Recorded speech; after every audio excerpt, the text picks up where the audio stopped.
কে বলেছে পৃথিবীতে সৃষ্টিকর্তা নেই?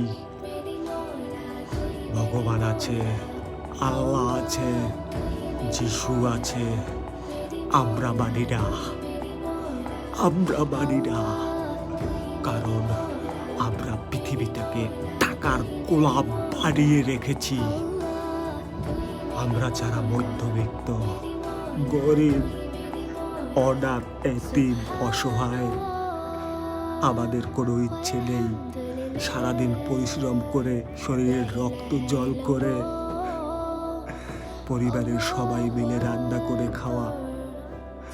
কতটা কষ্ট, কতটা যন্ত্রণা কেউ বুঝবে না, কেউ বুঝবে না।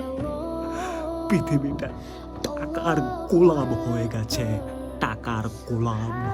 যার টাকা আছে তার সব আছে, সব